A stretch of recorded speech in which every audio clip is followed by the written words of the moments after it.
इस ज़िंदगी को बड़ी ज़िंदगी और खूबसूरत ज़िंदगी और एक खुशहाल ज़िंदगी और एक आला ज़िंदगी और एक बड़ी मीनिंगफुल ज़िंदगी में कैसे कन्वर्ट करें। ये यकीन करें बहुत ज़बरदस्त वाय है। मैं इस पे सोचता रहता हूँ, आज आपके साथ शेयर करने जा रहा हूँ। आप अपनी ज़िंदगी का कोई वाय बनाएं, कोई आप इसको इंटरेस्टिंग बनाने के लिए ना कोई मानी दें ज़िंदगी को। जैसे ईरान में ज़लज़ला आया था और वो सारा डिज़ास्टर हो गया था, ये कुछ पिछले सालों की बात है, कुछ दिहाइयों की, तो वो सब तबाह हो गया। लेकिन ईरानियों ने वहाँ बैनर लगाए हुए थे कि या अल्लाह तेरा शुक्र है, तू जिस हाल में रखे हम उसमें राज़ी हैं। ये जो कैफियत है ना, मुझे बड़ा ये इंस्पायर करती है।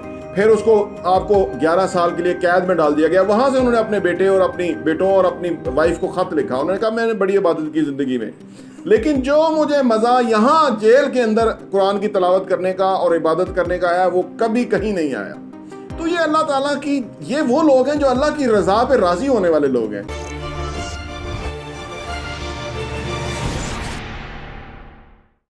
बिस्मिल्लाहिर्रहमानिर्रहीम, अस्सलाम वालेकुम रहमतुल्लाहि व बरकातुहू। मेरा नाम अहमद अकील है। आप देख रहे हैं प्रॉपर्टी विजन टीवी। जितने लोग देख रहे हैं ना, वो एक चीज़ को ज़रूर ऑब्ज़र्व करते हैं, वो ये कि ज़िंदगी कोई दिलचस्प नहीं है, अनइंटरेस्टिंग लाइफ है। हर बंदे की यही आलम है, चाहे वो बच्चा हो, फैमिली हो, हाउसवाइफ हो, फादर हो, बेटा हो, कुछ भी हो, ज़िंदगी अनइंटरेस्टिंग है। और ऊपर से जब इंसान दुनिया में आता है तो रोता हुआ आता है। यानी एक उसका जो एवोल्यूशनरी प्रोसेस जो है, उसके अंदर जब वो ज्वाइन करता है तो रोता हुआ आता है। यानी उसको एक अनकंफर्टेबल सिचुएशन लगती है। और फिर अगर आप डिवाइन जो एक हमारा आने का रीज़न है कि भाई हम यहाँ आए हैं अमाल के लिए, उसके बाद हम यहाँ से जाएंगे और हमारा एक हिसाब होगा, और ये जो पूरी थ्योरी है, इस पे ऊपर हमारा ईमान है, तो ये आज खुद एक इम्तिहान के अंदर कोई भी बंदा कितना भी ब्रिलियंट हो, कितना भी बहुत लाइक फाइक हो, लेकिन उसके ऊपर एक सर्टन प्रेशर रहता है कि भाई मैं इम्तिहान के अंदर हूँ और कुछ भी हो सकता है, और उस वजह से वो अनकंफर्टेबल तो रहता ही रहता है। तो इसका मतलब ज़िंदगी अनइंटरेस्टिंग है। इस बात को तो आप भी ऑब्जर्व करते हैं, हर लम्हा ही करते होंगे, और हम भी करते हैं, सब करते हैं। अब मामला यह है कि इसको इंटरेस्टिंग कैसे बनाएं, इस ज़िंदगी को बड़ी ज़िंदगी और खूबसूरत ज़िंदगी और एक खुशहाल ज़िंदगी और एक आला ज़िंदगी और एक बड़ी मीनिंगफुल ज़िंदगी में कैसे कन्वर्ट करें। ये यकीन करें बहुत ज़बरदस्त वाय है। मैं इस पे सोचता रहता हूँ, आज आपके साथ शेयर करने जा रहा हूँ। आप अपनी ज़िंदगी का कोई वाय बनाएं, कोई आप इसको इंटरेस्टिंग बनाने के लिए ना कोई मानी दें ज़िंदगी को, ठीक है ना। और ऊपर से जो सबसे बड़ा डिलेमा है वो ये है कि जिस एनवायरनमेंट में हम होते हैं ना, अनफॉर्चुनेटली दाएं बाएं लोग जो होते हैं वो इन चीज़ों को, इन सवालों को, इन बातों के लिए उनके लिए कोई इंपॉर्टेंस और अहमियत ही नहीं होती। वो इस माइंड के साथ जीते हैं कि अकल नहीं थे मौजा ही मौजा, ठीक है ना। क्योंकि जो ही अकल की तरफ जाएंगे तो बहुत सारी मसाइल आएंगे। तो इसलिए बेशुमार लोग जो है जंक फूड खाते हैं, गॉसिप करते रहते हैं सारा दिन टेलीफोन के ऊपर, बहन भाइयों से जिससे भी वक्त मिल जाए, जो भी उनको, मैं तो अब मैंने कहना नहीं चाहिए, लेकिन मुझे लगता है लड़के जब घंटा घंटा कॉल करते रहते हैं तो आगे लड़का नहीं हो सकता, मुझे लगता है। और मुझे अफसोस होता है कि यार ये बंदा किस डायरेक्शन में लगा हुआ है। अच्छा, अब ये जो सारे लोग हैं आपके दाएं बाएं, जो लोग कॉमन सेंस इस्तेमाल नहीं करते, जो लोग पीछे रह गए बहुत, और उनके ख्यालात इतने बुरे हैं कि वो आप सोच के आपको तो ये सारा जब ये इन्वायरमेंट होता है ना, तो फिर आप आपने अपनी ज़िंदगी को इंटरेस्टिंग बनाना है। क्योंकि कोई भी आपकी ज़िंदगी में आके तो कोई इस तरह की फुलिश चीज़ कर सकता है कि आपकी वो और जो है ना वो प्रॉब्लम क्रिएट हो जाए। तो लिहाजा ज़िंदगी को इंटरेस्टिंग बनाने के लिए क्या करना होगा, अब सवाल ये पैदा होता है, और कैसे करें। जो ग्राउंड रियलिटीज़ हैं वो तो वही हैं। देखिए जी, नंबर 1 चीज़ जो ज़िंदगी को इंटरेस्टिंग बनाने के लिए ना, वो आप ज़िंदगी के गोल्स मुकर्रर करें। यानी जो मैंने आपको बताया कि हमारा जो अल्टीमेट गोल है वो अल्लाह के यहाँ पेश होना है, सुरखरू होना है वहाँ से, और हमने नेकियां कमानी है, अच्छे अमाल की तरफ जाना है, अल्लाह पे तवक्कुल लगाना है, अल्लाह से मांगना है, अल्लाह की हर जो हमारे साथ होती है उसके ऊपर हमें मनोवन उसको कबूल करना है, ठीक है ना। जैसे ईरान में ज़लज़ला आया था और वो सारा डिज़ास्टर हो गया था, ये कुछ पिछले सालों की बात है, कुछ दिहाइयों की, तो वो सब तबाह हो गया। लेकिन ईरानियों ने वहाँ बैनर लगाए हुए थे कि या अल्लाह तेरा शुक्र है, तू जिस हाल में रखे हम उसमें राज़ी हैं। ये जो कैफियत है ना, मुझे बड़ा ये इंस्पायर करती है। ये जो कैफियत है ना, ये एक बहुत बड़ी सोच है। इससे आपकी ज़िंदगी दिलचस्प हो जाएगी, क्योंकि आपको अंदाज़ा हो जाएगा कि जो भी मेरे सामने कोई बात आ रही है, जो भी चीज़ आ रही है, जो भी ऑब्स्टिकल है, जो भी रुकावट है, जो भी परेशानी है, प्रॉब्लम है, वो मैं उस पर राजी हूं अगर वो मनजानब अल्लाह ताला है तो। लेकिन वो अगर मेरी वजह से है तो मुझे उसको सही करने के लिए अपना फुल पोटेंशियल के साथ काम करना चाहिए, ताकि वो मेरी वजह से ना होना चाहिए। और अगर फिर भी कोई चीज़ आ जाती है तो उसको अल्लाह की रज़ा समझ के हमें खुश दिली से कबूल करना है। क्योंकि और इसमें फर्दर बात करूं तो अल्लाह ताला फ़िरौन ने 400 साल तक हुकूमत की, उसके यहाँ खेत जो है वो हरे भरे थे, ज़ख़ीरा था, वाफर था, खुशहाली थी, पैसा था, सब कुछ था, और इसीलिए तो वो खुदाई के दावे करने पे चला गया था। लेकिन वहीं पे हज़रत मूसा अलैहिस्सलाम जो है वो आम से एक इंसान की तरह थे, जो कि जिसके ऊपर लोगों को इतबार ही नहीं आ रहा था कि भाई वो इतना ताकतवर है और ये इतने कमज़ोर हैं, तो ये कैसे हो पाएगा। तो ये अल्लाह जो हमें कुछ ऐसी सूरत हाल में रखता है तो उसकी वजह ये होती है कि हमारा रुझान अल्लाह की तरफ है। हम रोएं, गिड़गिड़ाएं, दुआएं करें, अल्लाह से मांगें, अल्लाह को अपनी आहोजारी पेश करें, उसको ये बहुत पसंद है। तो शायद क्या लगता यही है कि ये रीज़न है कि अल्लाह किसी के लिए कोई ऐसे मसाइल पैदा करता है कि वो उसमें रोए, गिड़गिड़ाए और अल्लाह उस पर खुश होता है। उसके यहाँ ख़जानों की कमी नहीं है, लेकिन वो जिसको नापसंद करता है, उलमा बयान करते हैं, मौलाना इसाक साहब, कि जो वो जिसको नापसंद करता है उसके लिए खुशहाली और हर चीज़ जो है वो कर देता है, ताकि वो कहता है कि ये मुझसे मांगे ना।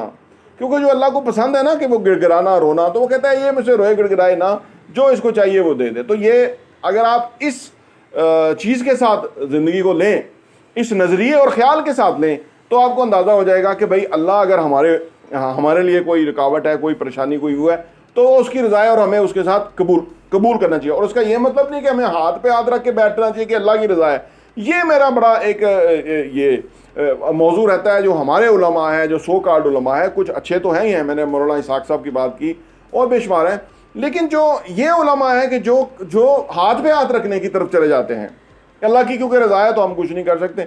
तो ये मेरा उसमें तो नंबर 1 ये है कि उस अल्टीमेट गोल को पूरा करने के लिए जो कर सकते हैं वो करें। दूसरी चीज़ ये है कि आप अपने गोल बनाएं कि जिससे आप इस जो दुनिया है इसके अंदर कोई रिफाई काम कर सके, कोई बड़ा काम कर सके, कोई अपने ज़ात से बड़ा काम कर सके। अगर आपका कोई ऐसा गोल हो गया तो आपकी ज़िंदगी बहुत इंटरेस्टिंग हो जाएगी। उसमें जो आपको कांटा चुभेगा ना, वो आपको लुत्फ देगा। यहाँ पे फिर मैं जिक्र करता हूँ हज़रत मुजद्दिद अल-अफ़सानी का, कि जो एक छोटे से देहात में पैदा हुए और वो मुग़ल जो बादशाह था जो कि इस्लाम के ख़िलाफ़ चीज़ें कर रहा था, तो उसके ख़िलाफ़ उन्होंने छोटे से गांव से उठ के उधर के जर्नैलों को ख़त लिखने, गवर्नर्स को ख़त लिखने शुरू किए, एक तहरीक शुरू की बाकायदा। और उसके बाद जासूसों को जब पता लगा कि ये जो काम हो रहा है वो हज़रत मुजद्दिद अल-अफ़सानी के थ्रू हो रहा है, तो वो उन्होंने उनको गिरफ़्तार कर लिया। और जब वो मुग़ल बादशाह के दरबार में पहुँचे तो वहाँ पर रिवाज था कि हर कोई सजदा करता था, लेकिन हज़रत मुजद्दिद अल-अफ़सानी ने सजदा नहीं किया, अस्सलाम वालेकुम कहा। और उन्होंने पूछा क्यों नहीं सजदा किया, तो आपने कहा कि सजदा सिर्फ अल्लाह ताला की ज़ात को है, तुम्हें सजदा नहीं है। कहा कि सजदा अल्लाह की ज़ात को है, तेरी कोई हैसियत नहीं है कि तुम्हें मैं सजदा करे, तू भी एक इंसान है। और फिर उसको आपको 11 साल के लिए कैद में डाल दिया गया। वहाँ से उन्होंने अपने बेटों और अपनी वाइफ को ख़त लिखा। उन्होंने कहा मैंने बड़ी इबादत की ज़िंदगी में, लेकिन जो मुझे मज़ा यहाँ जेल के अंदर कुरान की तलावत करने का और इबादत करने का आया वो कभी कहीं नहीं आया। तो ये अल्लाह ताला की, ये वो लोग हैं जो अल्लाह की रज़ा पे राज़ी होने वाले लोग हैं, हक पे खड़े रहें और अल्लाह की रज़ा पे राज़ी हो। तो कोई ऐसा काम कि जो बेसिकली आपकी ज़ात से ऊपर हो और उसके अंदर आप इन्वॉल्व हो जाए, तो आपकी ज़िंदगी जो है ना इंटरेस्टिंग हो जाएगी, बेहतरीन हो जाएगी और आपको अंदर से एक फीलिंग सेटिस्फेक्शन की आएगी। तीसरे नंबर पे कि अगर आपके अपनी ज़ाती मामलात के अंदर आप पीछे हैं, रोज़गार नहीं है, पैसा नहीं है, जायदाद नहीं है, एहसासे नहीं है, बच्चों की एजुकेशन के लिए पैसा चाहिए, तो ये यकीन करें बहुत बड़ा गोल है, इसको आप सीरियसली लें। और हम अपने चैनल पे इसको सीरियसली सिखाते हैं। अगर आपने चैनल सब्सक्राइब नहीं किया तो कर लें, घंटी का बटन प्रेस कर लें। हम बड़े सीरियसली आपको ये छोटे छोटे चैलेंज हैं, मेरे नज़दीक ये सबसे छोटे चैलेंजेस हैं, लेकिन लोग इससे भी नीचे हैं। जब वो इससे ऊपर उठेंगे तो वो किसी डिवाइन गोल और अदर गोल की तरफ जाएंगे ना, तो वो अपने गोल मुकर्रर करेंगे जो आपने वो करना है। चौथी चीज़, अपनी औलाद को कभी मुलाजम ना बनाएं, कभी नौकरी की तरफ ना उनको लेके जाएं। खुदारा उनके जेहन में 10 साल की उम्र में डालें कि बेटा आपने कोई प्रोडक्ट बनानी है, कोई ब्रांड बनाना है, कोई बिजनेस खड़ा करना है, कोई एम्प्लॉयमेंट जनरेट करने के मौके पैदा करने हैं, चाहे 4 लोगों को कर सको, लेकिन तूने नौकरी नहीं लेनी। यकीन कीजिए कि ये जो कैरियर हम नौकरी का लोगों बच्चों को देते हैं, ज़िंदगी भर हम उनको वही कुएं का मेंढक बना के चले जाते हैं और इससे पूरे पाकिस्तान का नुकसान हो रहा है। तो कभी अपनी औलाद को नौकर ना बनाएं, उनको मालक बनाएं, ठीक है ना, ताकि वो कल को एक बड़ी ज़िंदगी और बड़ी कैरियर और बड़ी तरक्की की तरफ जा सकें। और पांचवा और आखिरी, अपनी सेहत के ऊपर काम करें अगर आप अपनी ज़िंदगी को इंटरेस्टिंग बनाना चाहते हैं, क्योंकि जो हमारे दाएं बाएं माहौल है ना, ये बीमार पैदा कर रहे हैं। ये जो हॉस्पिटल्स, लोग खुश होते हैं कि जी इतने बेड का हॉस्पिटल बनने लगा है, इतना ये फैसिलिटी बनने लगी है, ज़रूरत ही नहीं है इस चीज़ की। अगर हर कोई अपने आप के ऊपर काम करे, अपने आप को फिजिकली फिट करे, सबसे पहले अपने जिस्म के बॉडी की बायोलॉजी को जाने, नफ्सियात को जाने, हर चीज़ को जाने। अगर आप जानेंगे तो आप डॉक्टरों के कसाइयों से बच जाएंगे, क्योंकि कुछ डॉक्टर तो बहुत थोड़े जो कि अल्लाह के लिए काम कर रहे हैं, ज़्यादा कसाइयों की तरह चीड़ फाड़ करने का काम कर रहे हैं अनफॉर्चुनेटली, और उनके करोड़ों और अरबों रुपए बन रहे हैं और लोग कमा रहे हैं और उनको अरबों रुपए दे रहे हैं, इसी तरह कमा रहे हैं और प्राइवेट जो अदारे हैं उनको दे रहे हैं वो तालीम लेने के लिए, और वो डिग्री लेके तो नौकरी करते हैं। तो ये एक बहुत ही ख़तरनाक साइकिल है जिसने ज़बरदस्त तरीके से पाकिस्तान को नुकसान पहुँचाया, कोई और नहीं पहुँचा सकता था। ये इसी साइकिल ने बचाया कि वो डिग्री लो, फिर नौकर लग जाओ और अपनी एक छोटी सी सोच, छोटी सी तनख्वाह और छोटी सी करियर से की तरफ सोचते रहो और ज़िंदगी में पीछे रह जाओ। ये चंद तजावीज़ हैं जो मैं आपको इस ज़िंदगी को दिलचस्प बनाने के लिए बता रहा हूँ। अगर आप इन 5 बातों की तरफ सही तरह से लग गए, मैं इस पे हूँ, इस पे सही लग गए, आपकी ज़िंदगी दिलचस्प हो जाएगी, खूबसूरत हो जाएगी। और बेशुमार दुनिया है जिसकी ज़िंदगी जो है ना अनइंटरेस्टिंग है और वो जानते नहीं कि वो क्या करना चाहिए उनको। प्रॉपर्टी टीवी देखने का बहुत बहुत शुक्रिया।